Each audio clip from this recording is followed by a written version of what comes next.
Assalamualaikum warahmatullahi wabarakatuh. Waalaikumsalam warahmatullahi wabarakatuh. Bismillahirrahmanirrahim. Alhamdulillahi rabbil alamin. Wassalatu wassalamu ala ashrafil anbiya'i wal mursalin Sayyidina Muhammadin wa ala alihi wa ashabihil mujahidin at-tahirin, amma ba'du. Saudara-saudara kaum muslimin seiman dan sekeyakinan yang berbahagia, pada suatu hari seketika sedang berkumpul dengan para sahabat, Rasulullah pernah memberikan peringatan. Beliau bersabda, yushiku an tada'a alaikumul umamu kama tada'al akalatu ala qas'atiha. Pada suatu saat nanti akan datang di tengah-tengah kamu, wahai umat Islam, di mana orang-orang lain di sekeliling kamu akan bersatu mengerubungi kamu seperti bersatunya orang-orang mengerubungi makanan di atas meja hidangan. Akan datang satu saat nanti di mana kondisimu dikepung sedemikian rupa, yang barat mau menerkam, yang timur mau menghantam, yang selatan mau menginjak-injak, yang utara pun akan menjelajah. Kondisimu seperti makanan di atas meja hidangan. Sebagian sahabat merasa heran dan terkejut, lalu mereka bertanya, amin qillati nahnu yawma izin ya Rasulullah? Apakah jumlah kami pada waktu itu sedikit? Kami sampai dikepung sedemikian rupa? Beliau menjawab, bal antum yawma izin katsir. Sama sekali tidak. Kamu tidak sedikit pada saat itu. Bahkan jumlahmu sangat banyak. Kamu adalah mayoritas. Walakinnakum ghusa'un ka ghusa'is sail. Tetapi keadaanmu persis seperti buih di lautan. Banyak tetapi centang perenang. Banyak tetapi tidak punya daya dan kekuatan. Banyak tapi dipermainkan gelombang lautan, dihempaskan ke tepian pantai tanpa punya makna dan arti. Kondisi saat itu kuantitas yang tanpa kualitas, sehingga orang lain enak saja mengepung kamu. Akidahmu dibanjiri dengan peradaban dan kebudayaan yang menjauhkan dari agama.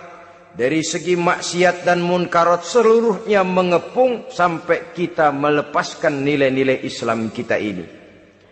Dan celakanya, sambung beliau, wal yanzi'anna fi qulubi aduwikumul mahabata minkum. Akan dicabut kehebatanmu di mata musuh-musuhmu. Saat seperti itu, orang lain memandangmu umat Islam enteng saja, remeh saja, tidak ada apa-apanya. Pokoknya umat Islam sikat saja, umat Islam enteng, umat Islam kecil, umat Islam tidak ada apa-apanya. Alangkah ironinya, alangkah menyedihkannya, memilukan dan sekaligus memalukan. Umat yang mayoritas ini dipermainkan oleh yang minoritas. Umat yang jumlahnya terbesar, terbanyak, bahkan konon menurut catatan sampai 90% dipermainkan oleh mereka, kelompok-kelompok kecil ini. Wal yakzifanna fi qulubikumul wahn. Pada saat itu di hatimu dicampakkanlah penyakit wahan. Sahabat kemudian bertanya, wa mal wahnu ya? Apakah penyakit wahan itu ya Rasul? Beliau menjawab, hubbud dunya wa karahiyatul maut. Penyakit itu tidak lain hubbud dunya wa karahiyatul maut. Terlalu cinta kepada dunia dan terlalu takut kepada mati. Materialistis dan takut resiko. Dua penyakit inilah yang menyebabkan walaupun umat ini mayoritas, tapi dipermainkan oleh yang minoritas. Walaupun dia golongan terbesar, tapi nasibnya seperti makanan di atas meja makan. Dari segala macam penjuru mau menghantam dia. Saudara-saudara kaum muslimin yang berbahagia, ini merupakan analisa sosial bahwa pada satu saat nanti akan terjadi di tengah-tengah umat di mana kita dihantam dan dari segala macam penjuru, akidah didangkalkan, peradaban dan kebudayaan dirusak, makanan dan minuman diracuni, pakaian ditelanjangi dan lain sebagainya, sampai kita melepaskan nilai Islam yang kita cintai ini. Kondisi sosial ini satu saat kepada kita. Demikian analisa dan peringatan dari Rasulullah sallallahu alaihi wasallam. Yang kita melihat adalah benar bahwa di zaman sekarang kita insya Allah tidak akan mengalami perang Badar sehebat yang pernah dialami oleh Rasul dan para sahabatnya. Tetapi sesungguhnya perang yang kita hadapi di zaman sekarang ini tidak kalah hebatnya dengan perang Badar, tidak kurang dahsyatnya dengan perang Uhud, tidak kurang ngerinya dendak. Hanya saja yang kita hadapi sekarang ini bukan ujung pedang, bukan ujung tombak, bukan ujung panah. Yang kita hadapi sekarang ini adalah perang akidah, perang ideologi, perang mempertahankan keyakinan. Yang kalau kita kalah sekarang, kita memang masih beragama. Tetapi anak kita, cucu kita, generasi yang akan hidup 5, 10, 30 tahun yang akan datang, wallahu a'lam bissawab. Islam, saudara-saudaraku, tidak mungkin dunia. Tetapi tidak mustahil Islam gulung dulu sekali. Sekarang cuma sekedar tinggal ceritanya saja. Bukankah sesuatu yang tidak mustahil apabila kita tidak menjaga dan mewariskan Islam ini kepada generasi yang akan datang, maka sebuah akan membawakan hasil yang diinginkan oleh para penyerbu itu tadi. Kita sudah menjadi umat yang mayoritas. Tapi umat yang mayoritas ini menurut Rasul dikepung sedemikian rupa, akidahnya didangkalkan, peradaban dan kebudayaan tekan sedemikian rupa, kehidupan sosialnya dibuat individualis, kemudian dari segi pergaulan, pakaian, makan dan sebagainya diracuni, sampai dia tidak lagi berpegang teguh kepada agamanya. Dan dikala itu hilang kehebatan umat, musuh-musuhnya. Orang lain memandang kita ringan saja, enteng saja, satu umat yang sudah kehilangan wibawa. Padahal konon mayoritas, tapi enak saja dikutak-kutik orang lain. Dan dikala itu di hati kita merajalela penyakit. Penyakit wahan itu apa? Pertama, hubbud dunia, terlalu cinta kepada dunia. Terlalu cinta dunia yang menyebabkan kita lupa akan tanggung jawab dan kewajiban, lupa meneruskan dan mewariskan Islam kepada akan datang. Kita berlomba hanya untuk mengejar dunia dan seluruh isinya. Baik dia bernama material, baik dia bernama seksual, baik dia bernama pangkat, jabatan dan kedudukan, berlomba-lomba kita di dalamnya. Sampai tercampaklah penyakit hubbud dunia di dalam hati ini. Berurat dan berakar dunia itu, sulit dan berat kita berpisah daripadanya. Akibatnya kemauan untuk berbuat demi dan atas nama agama sangat sulit terwujud di dalam kehidupan ini. Yang kedua, karahiyatul maut, terlalu takut kepada mati. Baik mati ajal, mati dalam artian yang sebenarnya, baik mati usahanya, baik mati karirnya, baik mati pangkat dan jabatannya. Sehingga dengan demikian akibatnya jatuhlah kita menjadi umat yang kehilangan wibawa di mata orang lain. Saudara-saudara kaum muslimin rahimakumullah, saya katakan tadi, perang yang kita hadapi di zaman sekarang adalah perang akidah. Perang menghadapi peradaban dan kebudayaan yang menghancurkan moral daripada anak-anak kita. Perang menghadapi banjirnya maksiat dan munkarat. Yang di tengah-tengah itu, di samping berkewajiban menjaga diri dan keluarga, kita pun juga berkewajiban menjaga anak-anak kita, generasi yang akan datang.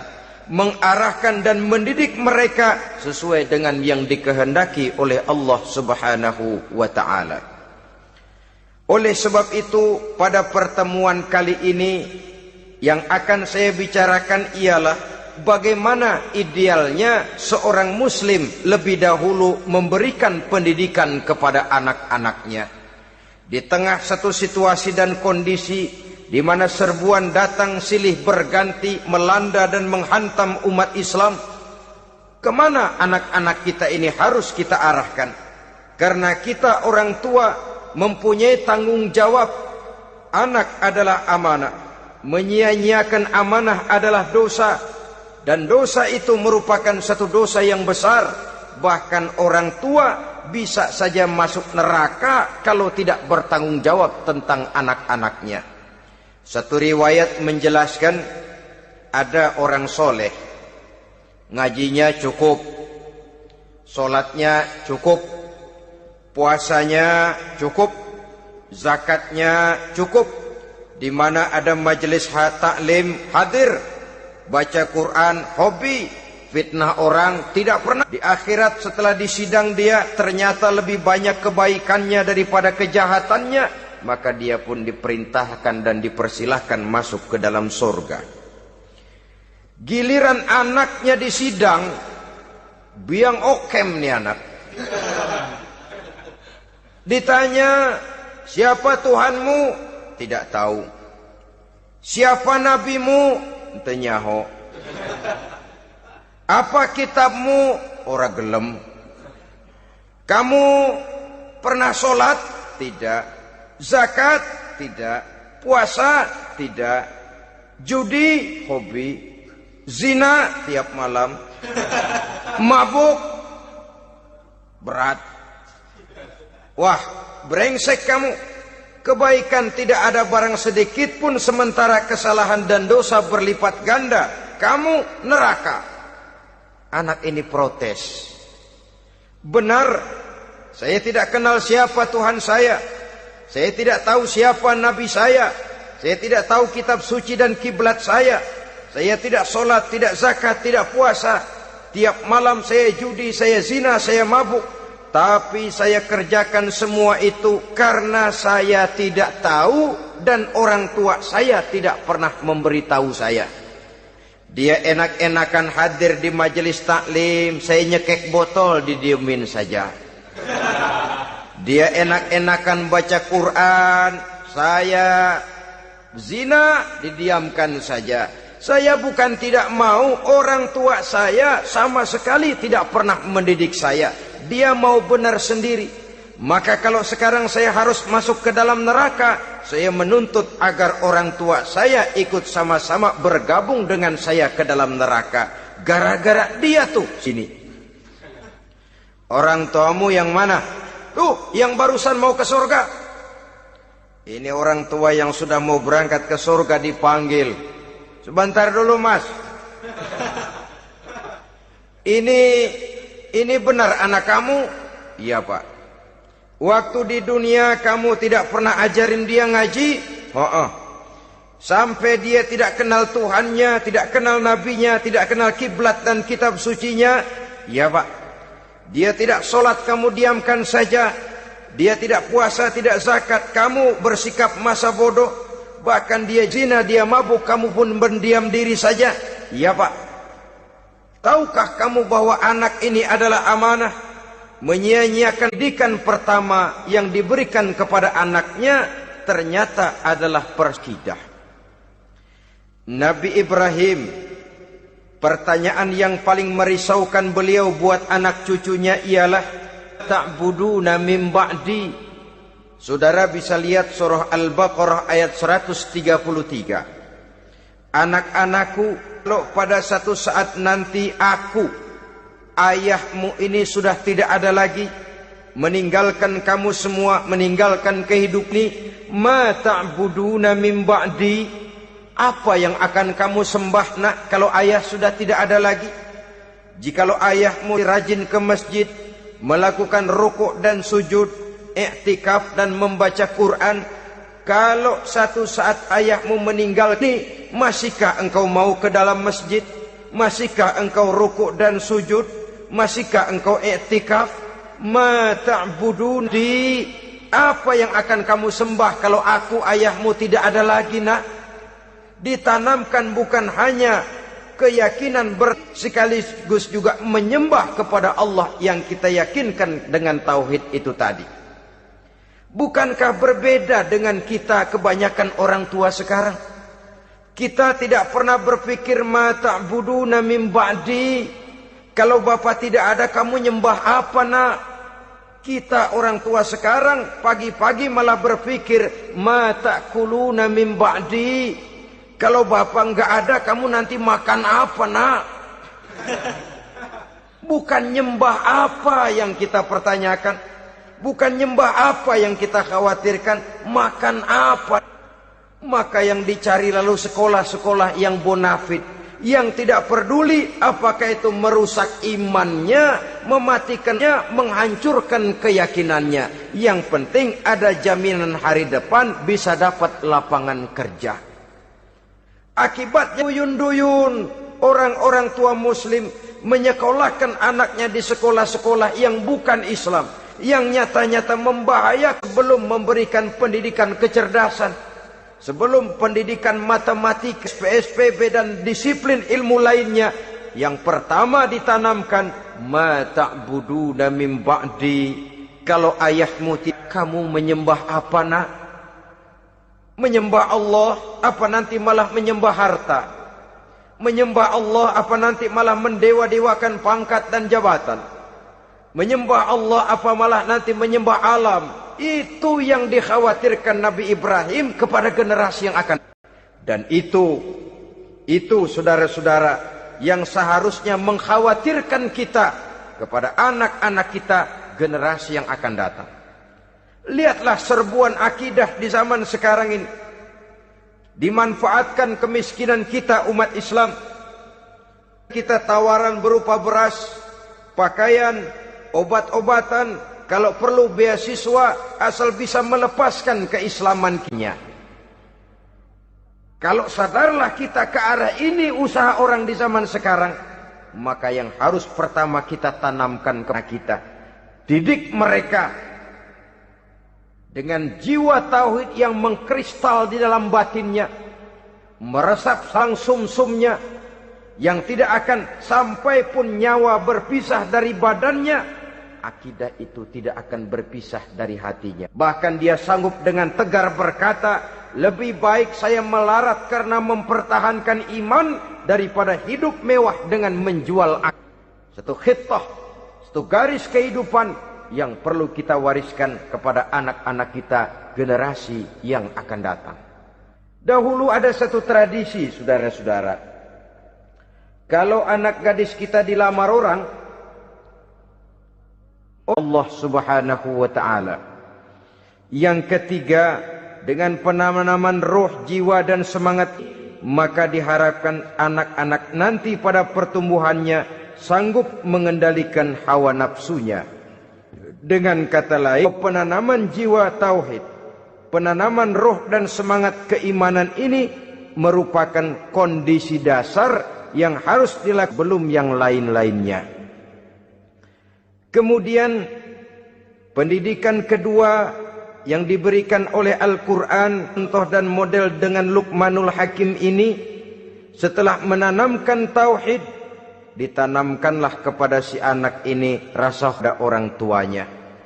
Wa wassaynal insana biwalidayhi, dan kami wasiatkan kepada manusia untuk berbakti bapaknya.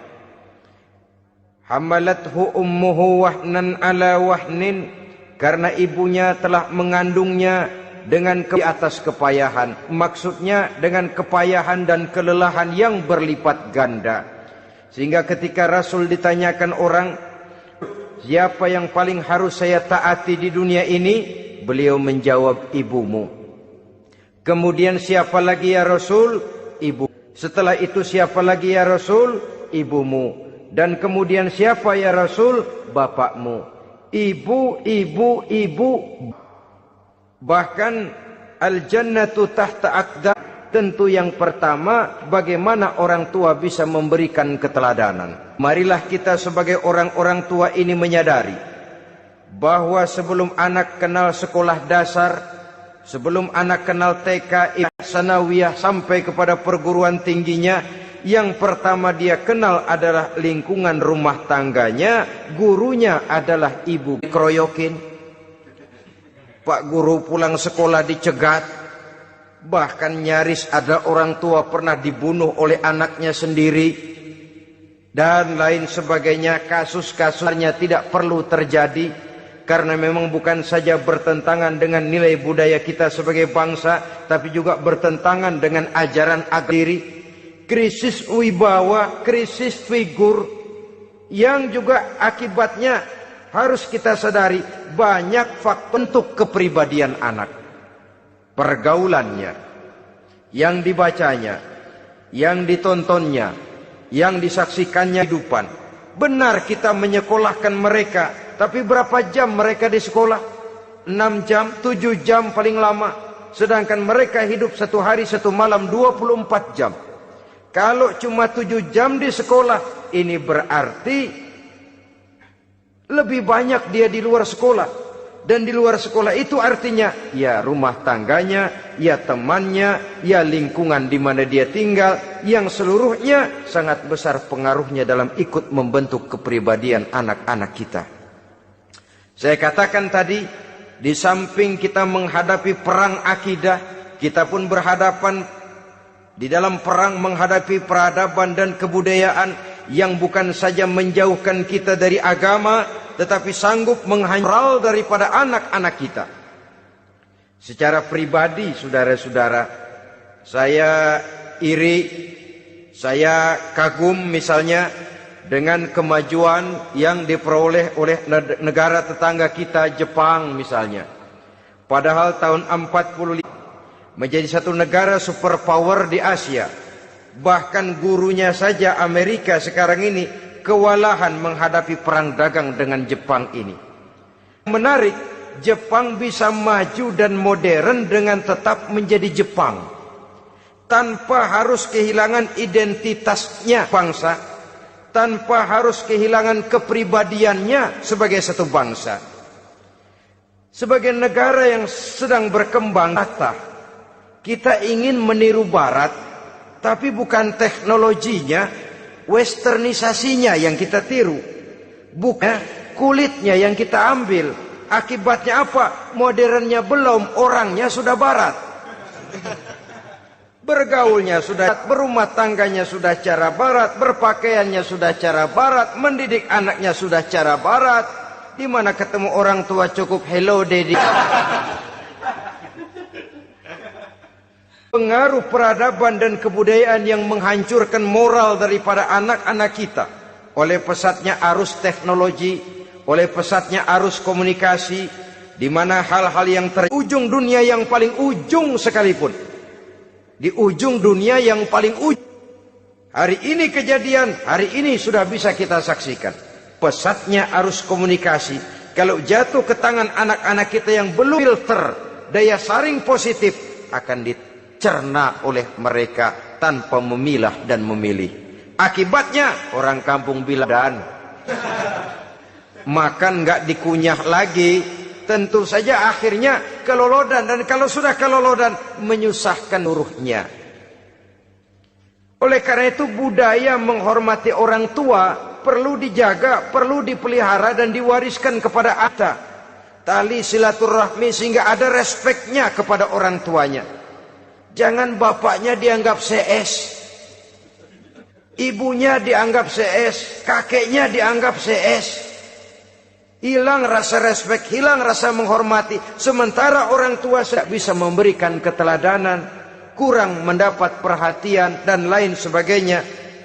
Apalagi kalau baik bapak adalah orang-orang karier yang setiap hari sibuk menghadapi tugas masing-masing. Bapak sibuk rapat, pindah kantor sini, ibu sibuk arisan, besarlah anak-anak di tangan pembantu, dan lain sebagainya, sehingga dia merasa kurang mendapat perhatian, dan ini akan ikut membentuk warna dari kepribadian yang dimilikinya. Sampai kepada pelosok-pelosok desa, jaringan televisi memang menguntungkan. Tapi kalau sudah sampai kepada menayangkan budaya-budaya yang tidak sesuai dengan mereka tinggal, pola lingkungannya, dan ingin mereka terapkan dalam kehidupan, ironi dan menyedihkan. Maka sering dikatakan, jikalau ABRI masuk desa, rakyat beruntung. Jikalau listrik masuk desa, rumah jadi jikalau koran masuk desa, rakyat jadi cerdas.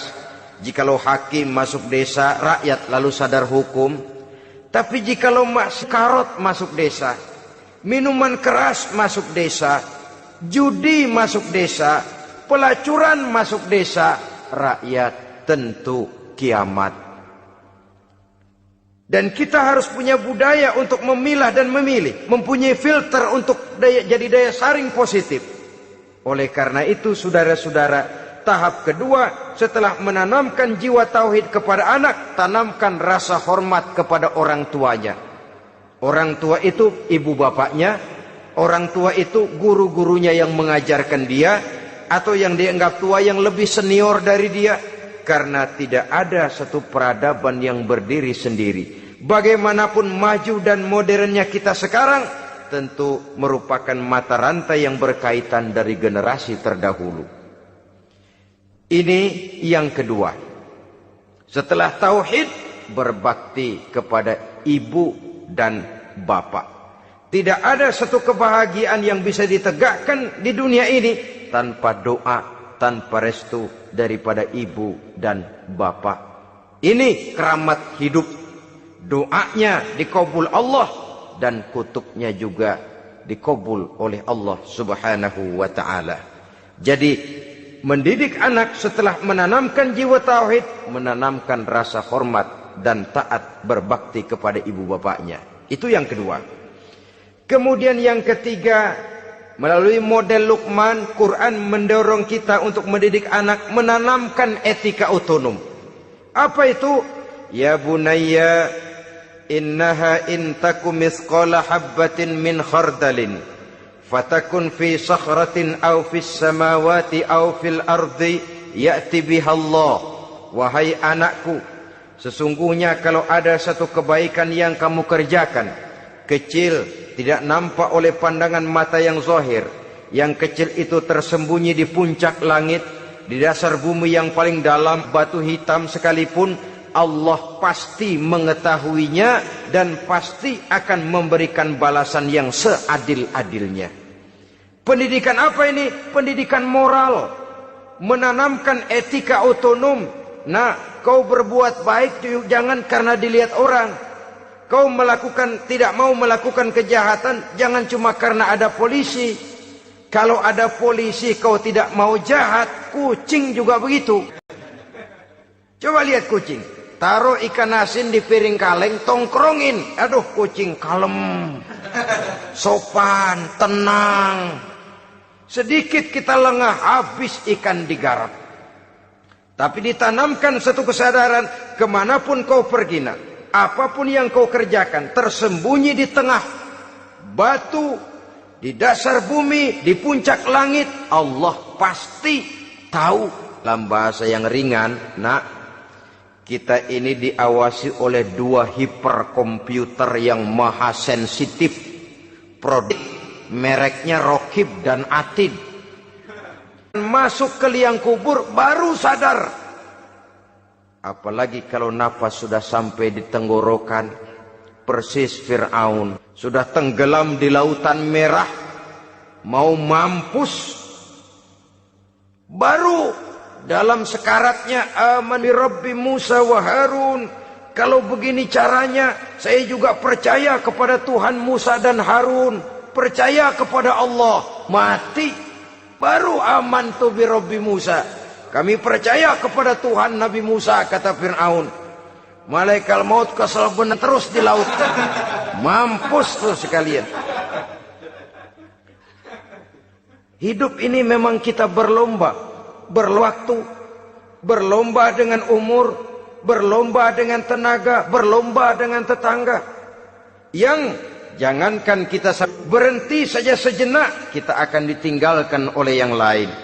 Tiada kata mundur, bahkan tiada kata berhenti. Sekali kita melangkah terus, tapi berlombalah seperti yang dikehendaki Quran. Fastabiqul khairat.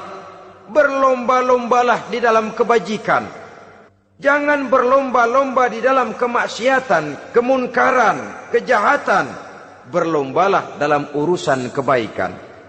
Saudara kaum muslimin rahimakumullah. Tauhid, berbakti kepada ibu bapa, kemudian pendidikan tentang moral. Apabila pendidikan tentang moral sudah tertanam, barulah lihat bakat si anak. Kemana bakatnya? Anak saya kelihatannya dari kecil demennya main bedil-bedilan saja. Beri kali itu. Kirim ke Magelang, masukkan akabri. Tapi dengan syarat 3 itu tadi. Iman sudah tertanam, rasa bakti kepada ibu bapak sudah ada, dan punya nilai moral. Sehingga boleh jadi nanti dia menjadi jenderal yang beriman, yang berbakti kepada ibu bapaknya, dan punya moral yang tinggi. Kan lebih baik rakyat rendah tapi akhlaknya tinggi, daripada pejabat tinggi tapi moralnya rendah. Jauh lebih baik rakyat rendah punya moral tinggi ketimbang pejabat tinggi punya moral rendah. Nilai moral ini yang jadi ukuran dan barometer di masyarakat. Yang ini yang sering kita lupakan. Bahwa kehancuran satu bangsa dimanapun di dunia ini selalu dimulai dengan kehancuran moral daripada bangsa itu sendiri. Sekarang membina nilai moral ini berat. Gadis kita, remaja, putri dengan jilbab, mungkin dia sendiri masih setengah-setengah, ditambah lagi oleh ledekan temennya. Jilbab lah kuno. Bau sorga lah, bau masjid lah, bau menyan lah. Ditanamkan rasa malu untuk hidup dekat dengan agama. Kalau moral semacam ini sudah tertanam, sedikit demi sedikit kita mulai mengucapkan selamat tinggal kepada agama. Dan kemalangan apa yang lebih malang kalau kita sudah jauh dari agama ini? Bukankah Islam telah menyelamatkan manusia dari penyakit jahiliyah dan membawanya kepada satu kehidupan yang maju dan modern? Kalau kita tinggalkan Islam ini, bukankah artinya kita akan kembali kepada satu zaman jahiliyah? Hanya saja jahiliyah itu berada di abad modern. Versinya tentu lebih modern. Kalau zaman jahiliyah dulu mabuknya pakai arak, zaman sekarang sudah macam-macam orang bisa mabuk. Kalau zaman jahiliyah dulu anak perempuan dikubur hidup-hidup, zaman sekarang kadang-kadang belum sempat lahir ke dunia, malah sudah dibunuh lebih dahulu. Versinya saja yang berbeda. Kalau di zaman jahiliyah dahulu manusia menyembah batu yang bernama Latta, Uzza, Manat dan Hubal.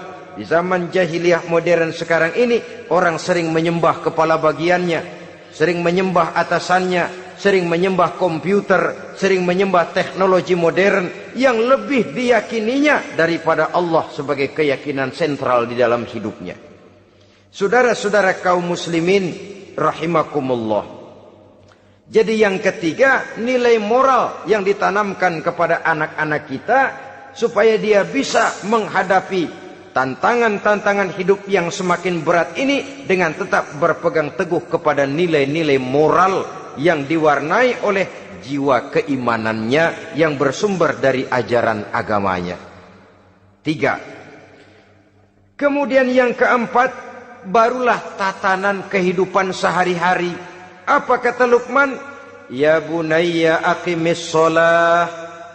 Setelah bertauhid, berbakti kepada ibu bapa, punya nilai moral. Ya bunayya aqimis sholah. Nak, dirikan sholat. Rumah tangga muslim. Anak berumur 7 tahun sudah berani meninggalkan sholat. Kata Nabi, pukul. Bukan untuk menyakiti, untuk mendidik. Karena sayang kepada anak. Saudara-saudara, kita khawatir betul kepada anak. Kalau dia pulang dari sekolah, buru-buru kita sebagai orang tua bertanya, sudah makan nak? Sudah istirahat nak? Tapi jarang kita sebagai orang tua melontarkan, sudah sholat nak? Bahkan kita bisa memberikan sugesti kepada anak. Nah, kalau kau naik kelas 1 sampai naik ke kelas 2, bapak beliin sepeda. Tamat SD nak, motor. Tamat SMP nak, ke Bali kita. Tamat SMA nak, Singapura. Saudara-saudara, tapi kalau untuk urusan sholat misalnya, kita tidak pernah memberikan sugesti kepada anak-anak kita. Kalau kau hafal Fatihah lengkap dengan artinya, bapak beliin sepatu. Nah, kalau kau bisa sholat dengan baik syarat rukunnya, bapak beliin sepeda.